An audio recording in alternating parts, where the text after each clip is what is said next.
తాకట్టులో ఉన్న బంగారాన్ని విడిపించి ఆ రోజు ఆన్లైన్ ధరకే కొంటుంది కొమ్మూరి గోల్డ్. నమస్కారం, నేను మీ జాహ్నవి. ప్రస్తుతం మనం ఎవరితో ఉన్నామో తెలుసా? కలియుగ నారద మహాముని, ప్రవచన వాచస్పతి, వేదాంగ పారంగతులు, త్రిభాషా సహస్రావధాని, భాగవతోత్తములు, అభినవ సుఖబ్రహ్మ, ప్రణవ పీఠాధిపతి, పూజ్య గురువులు బ్రహ్మశ్రీ వద్దిపర్తి పద్మాకర్ గురువు గారితో దాదాపుగా సంవత్సరం తర్వాత మళ్ళీ నాకు ఈ అవకాశం దక్కింది. సో దక్కడమే ఆలస్యం. ఖచ్చితంగా మరి ఎంతో చక్కగా ప్రజల కోసం, ప్రజాహితం కోరి, ప్రజల శ్రేయస్సు కొరకు ఎంతో అద్భుతమైన విషయ పరిజ్ఞానాన్ని ఎప్పటికప్పుడు గురువుగారు అందిస్తూ ఉంటారు కదా. మరి మనం కూడా చక్కటి అంశాలని ప్రతి ఒక్కటి డీటెయిల్డ్గా గురువుగారి మాటల్లో తెలుసుకుందాం. నమస్కారం గురువుగారు.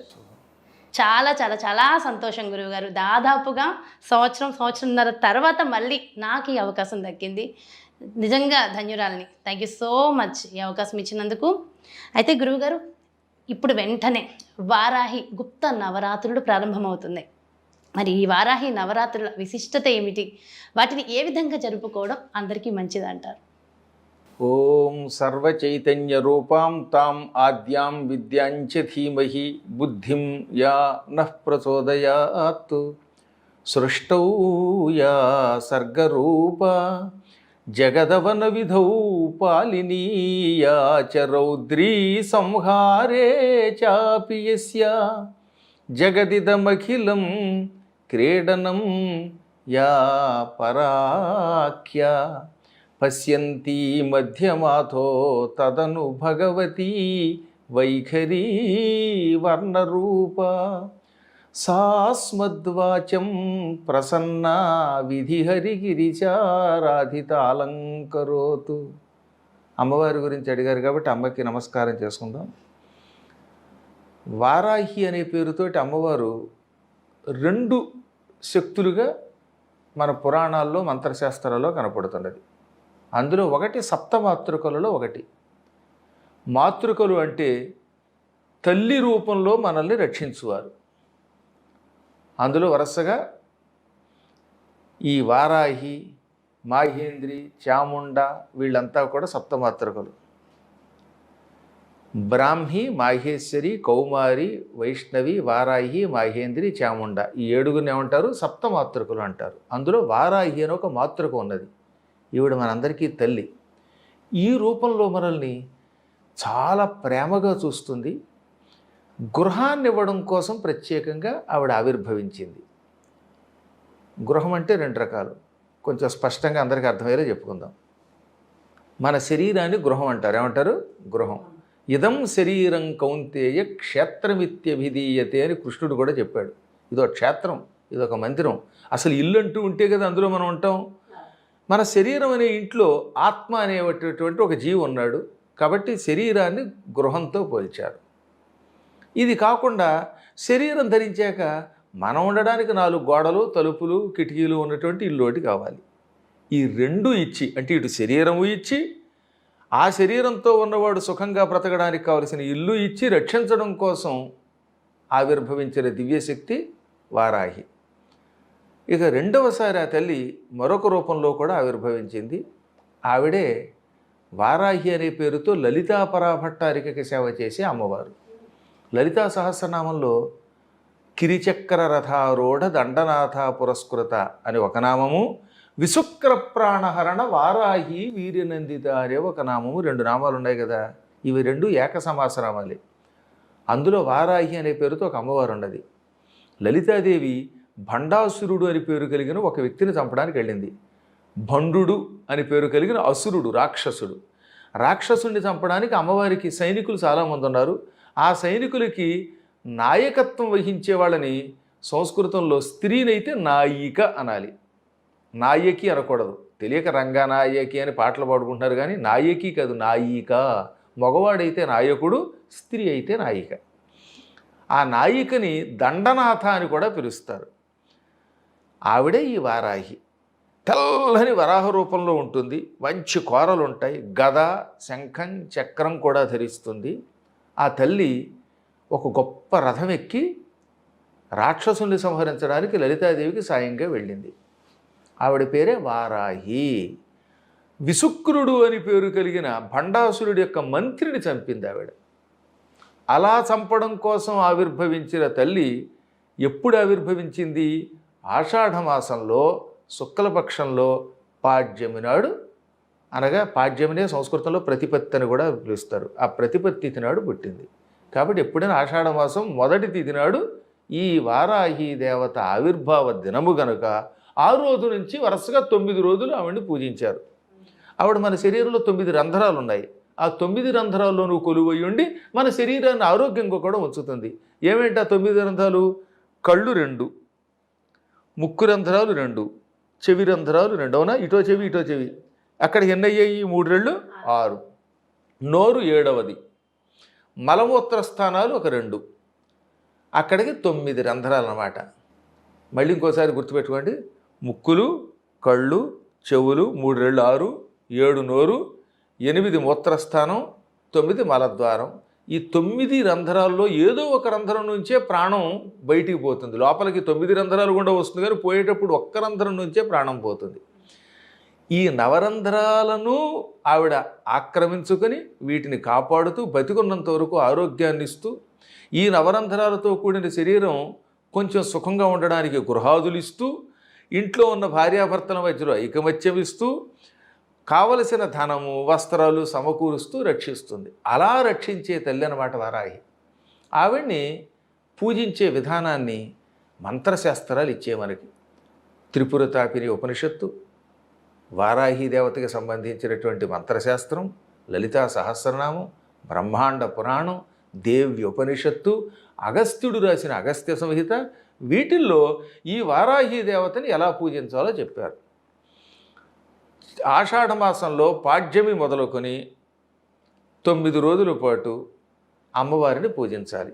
పూజించేటప్పుడు పాడ్యమి నాడు తెల్లవారుజామున లేవాలి, సూర్యోదయానికి ముందు లేవాలి. పూర్వం అందరూ అలా లేచేవారు. ఇప్పుడంటే వాట్సాప్లు సీరియల్స్ వచ్చాక రాత్రి 12 దాకా మెలకుగా ఉండి వాటిని చూసి కళ్ళు వాచిపోవటం వల్ల పొద్దున్న పెందలాళ్లే 10ంటికి లేస్తున్నారు. అలా లేవకుండా కాస్త తెల్లవారుజామున లేచి తలారా స్నానం చేసి విభూతి ధరించి, లేదా సంప్రదాయం వైష్ణవ సంప్రదాయం అయితే ఊర్ధ్వపుండ్రాలు ధరించి, ఆ 2 లేకపోతే ఒకవేళ బొట్టైనా పెట్టుకుని అమ్మవారిని పూజించాలి. అమ్మవారికి వారాహి రూపంలో ఉన్నటువంటి పటం కానీ విగ్రహం కానీ పెట్టుకోవాలి. అవి కాకుండా ఇంకా నిష్ఠగా ఉపాసించాలనుకుంటే శ్రీచక్రం పెట్టుకోవాలి. ఎవరైనా పెట్టుకోవచ్చు స్వామి? ఎవరైనా. విధవా సధవా చాపి అని అగస్త్యుడే చెప్పాడు. అనగా విధవలు చెయ్యొచ్చు, భర్త లేనటువంటి వాడు. విధవ, ధవ అంటే భర్త అమ్మాయి. విధవ అంటే ఏమి తప్పుడు అర్థం కాదు. ధవ అంటే ఏమిటి అర్థం? భర్త. ధవుడు లేడు కనుక భర్త వెళ్ళిపోయాడు కనుక విధవ, వెళ్ళిపోయిన భర్త గలవాడు, వికల్పమైన ధవుడు గలవాడు అని అర్థం. అందుకంటే లేదు, భర్త గారు పోయారు, ఆవిడ విధవ అన్నారు. సధవ, భర్త కలిగిన ఆవిడ. వాళ్ళు ఎవరైనా చెయ్యొచ్చు. పెళ్ళైన వాళ్ళు, పెళ్ళి కాని వాళ్ళు, వృద్ధులు, పొడుచువాళ్ళు అందరూ చేయొచ్చు. అలాంటి పొడుచువాళ్ళు చేయొచ్చు, మీలాంటి ముసలాళ్ళు ఎవరైనా ఈ వ్రతానుష్ఠానం చేసుకోవచ్చు. ఆ శ్రీచక్రానికి షోడశ ఉపచారాలు ఉన్నాయి కదా, వరుసగా ధ్యానం, సమర్పయామి, ఆవాహయామి, వీటిని చెయ్యండి. గంధం తప్పనిసరిగా ఇవ్వాలట. ఎందుకంటే వారాహి దేవత పాపాలు తొలగించి పుణ్యం ఇచ్చి తద్వారా సంపదలు ఇస్తుంది. పుణ్యం కావాలంటే గంధం ఇవ్వాలి. పుణ్యో గంధ. మంత్రశాస్త్రంలో కూడా గంధాత్ పుణ్యం అవాప్స్యసి త్వం, నీవు గంధాత్, గంధము వలన అంటే గంధము సమర్పించడం వలన పుణ్యమును అవాప్స్యసి పొందుతున్నావు అన్నారు. పుణ్యం రావడం కోసం గంధం అరగదీసి వెయ్యాలి, పొడి కాదు. ఏదో రకరకాల డబ్బాల్లో ఉన్న పొడులు తీసుకురావడం కాకుండా గంధం చెక్కతో కష్టపడి సాన మీద అరగదీసి ఆ గంధం సమర్పించాలి. ఆ తర్వాత 2 మంత్రములను అనుష్ఠానం చేయాలి. ఆ అనుష్ఠానం లోపల చేస్తాం కాబట్టి గుప్త నవరాత్రులను కూడా పిలిచారు. గుప్త నవరాత్రులు అంటే ఎవడికి తెలియకుండా రహస్యం కట్టే పెట్టారు, ఎవడో ఏం చేయకూడదని కాదు. అక్కడ మంత్ర అనుష్ఠానం గుప్తంగా ఉండాలి. అబ్బే, తంత్రం అంటే ఏమిటి? తంత్రం అంటే ఎందుకో చాలామందికి తెలియక సంస్కృతం రానటువంటి వాళ్ళంతా ఈ మధ్యన పురాణాలు చెబుతున్నారు. ఎవడబడితే వాడు వారాహి దేవత గుప్త నవరాత్రులు అని హడలెత్తించడం. తంత్రం అంటే వేదంలో చెప్పబడినటువంటివి. వేదములు అపౌరుషేయాలు, ఎవరూ చెప్పలేదు, అవి తమంత తాము సంకలనం చేయబడ్డాయి. తంత్రం అనగా శివుడు కానీ, విష్ణువు కానీ, లేక మహానుభావులైన వేదవ్యాసుడు, అగస్త్యుడు మొదలైన వాళ్ళు రచిస్తే దాన్ని తంత్రం అంటారు. ఇప్పుడు వామకేశ్వర తంత్రం అంటే ఏమిటి? శివుడు పార్వతికి చెప్పాడు. అందువల్ల త్రిమూర్తులు దేవతల చేత రచింపబడినటువంటి ఉపాసనా విధానములు తంత్రములు. ఎవరి చేత రచింపబడకుండా తమంత తాము ఆవిర్భవించాయే భగవంతుని శరీరం నుంచి, అవి అపౌరుషేయాలు, పురుషుని చేత చెప్పబడనవి మంత్రములు. కాబట్టి మంత్రం అంటే రచింపబడనివి, రచింపబడినవి తంత్రములు. వాటిని రాగిరేకులో లేకపోతే పంచలోహాల్లోనో పెడితే యంత్రములు అన్నారు. ఇది మంత్రతంత్ర యంత్రాలు అంటే. ఇంకా అక్కడి నుంచి వాడు తాంత్రికుడు అంటే అదేదో భూతప్రేత పిశాచాలు వెంట వెళ్ళేవాడి కింద ఓ ప్రొజెక్ట్ చేసేసి సగం సినిమా వాళ్ళు, సగం మీడియా వాళ్ళు అందరూ కలిసి పాడు చేశారు. ఇలా అనడం వల్ల మనకు వచ్చే నష్టం లేదు. దానికి తోడు ఈ మధ్యకాలంలో ఎవడు పడితే వాడు తయారయ్యి నిమ్మకాయ నెత్తి మీద పెట్టుకో, కంటి మీద మిరపకాయలు పెట్టుకో, ఇవన్నీ తయారైపోవడం వల్ల భయం కలిగించారు వీటిని. అవన్నీ ఉట్టి అబద్ధాలు. హాయిగా శ్రీచక్రం అనే యంత్రం మీద రహస్యముగా మంత్రానుష్ఠానం చేస్తూ బిల్వపత్రాలు లేక పువ్వులతో పూజ చేయండి. ముఖ్యంగా మారేడాకులతో పూజించాలి. 2 మంత్రములు ఈ వారాహి దేవతకి ప్రీతిపాత్రమైనవి. అందులో ఒక మంత్రం ఓం హ్రీం శ్రీం క్లీం వసుధాయై నమః. ఇది వసుధా మంత్రం. దేవీ భాగవతం 9వ స్కంధంలోనూ బ్రహ్మవైవర్త పురాణంలోనూ ఈ మంత్రం ఉంటుంది.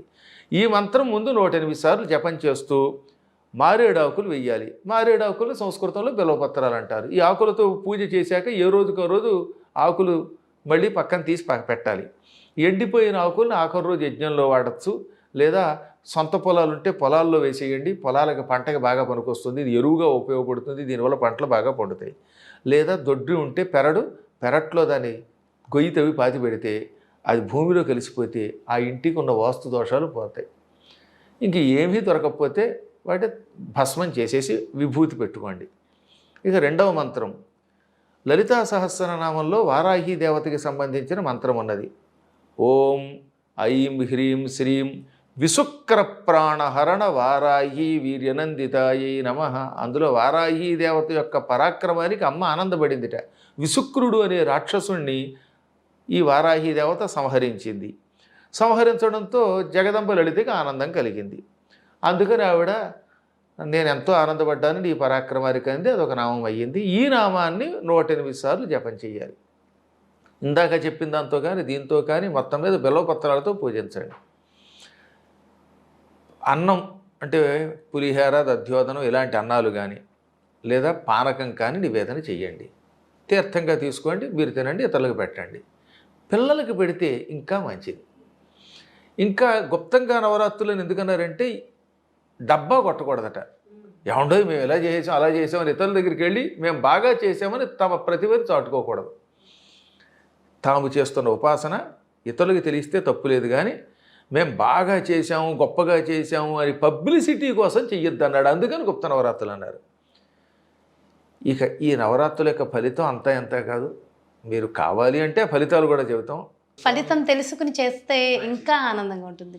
ఒకటి, మీకు సొంతిల్లు కావాలనుకుంటే ఈ 9 రోజులు భక్తి శ్రద్ధలతో ఇప్పుడే చెప్పినట్టు చెయ్యండి.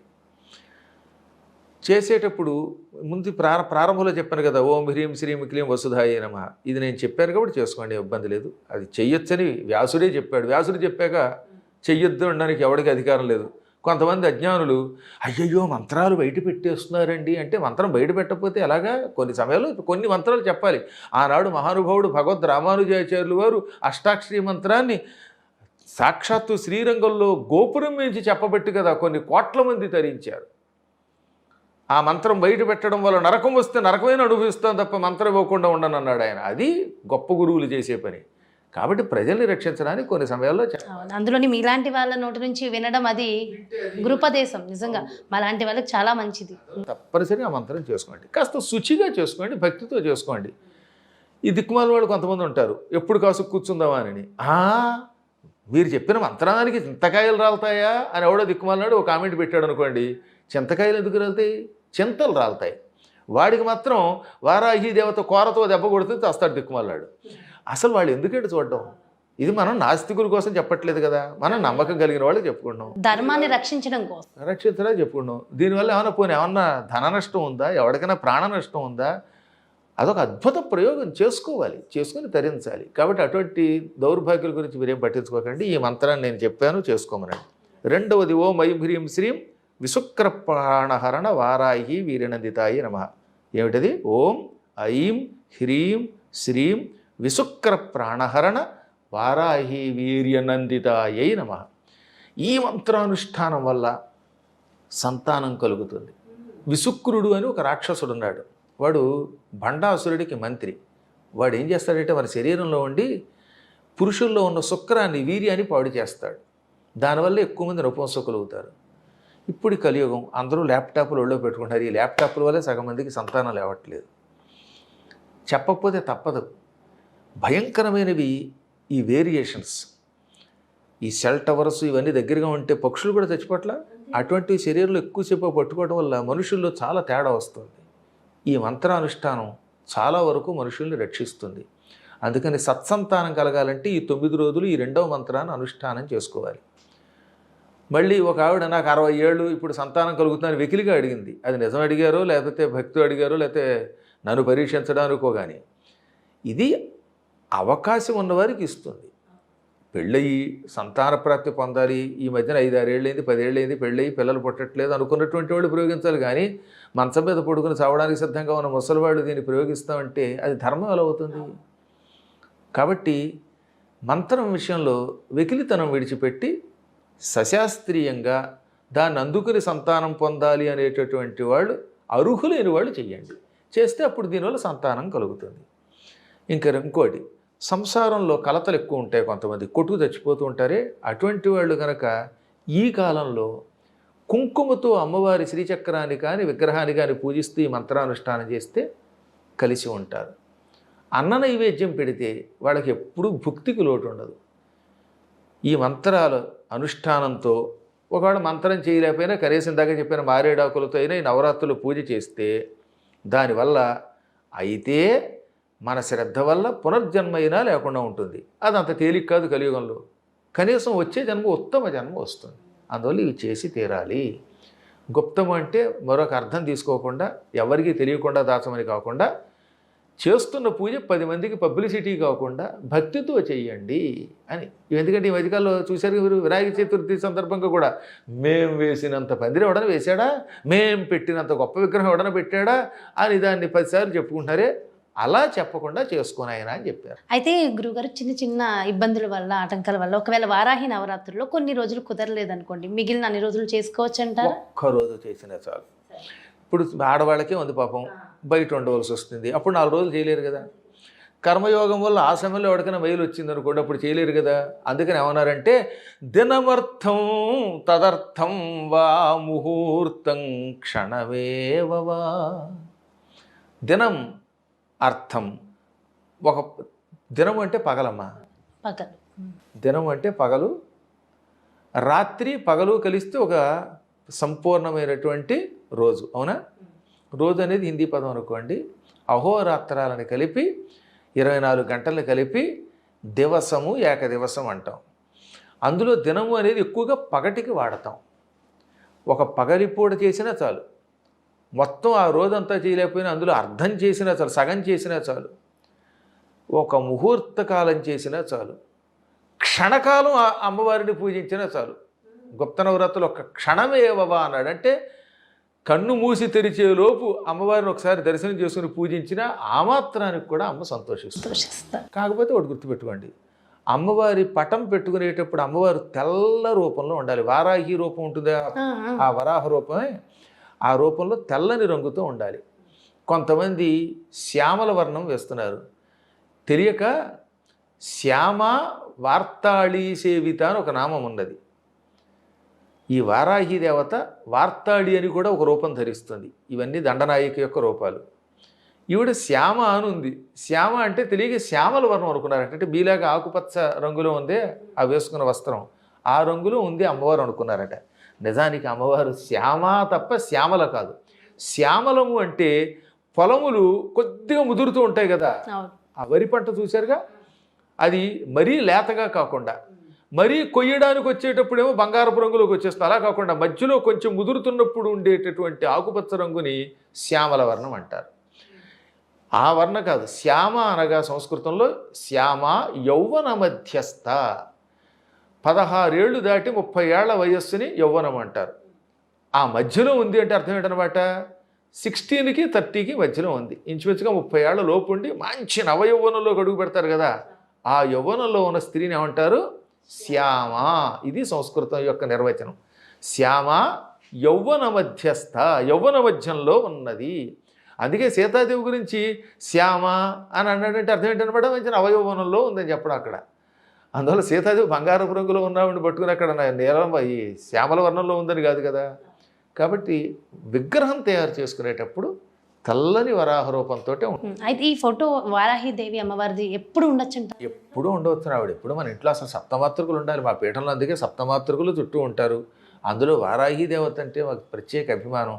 ఎందుకంటే ఆ తల్లి దివ్యశక్తి అంతా ఎంత కాదు, మనలో యజ్ఞశక్తిని ఇస్తుంది, జ్ఞానశక్తిని ఇస్తుంది, సహనం ఎక్కువ ఉంటుంది. చాలా చాలా చాలా సంతోషం గురువు గారు. ముఖ్యంగా వారాహి నవరాత్రులకు సంబంధించి ప్రతి ఒక్క సందేహాన్ని నివృత్తి చేశారు. Thank you so much. నమస్కారం.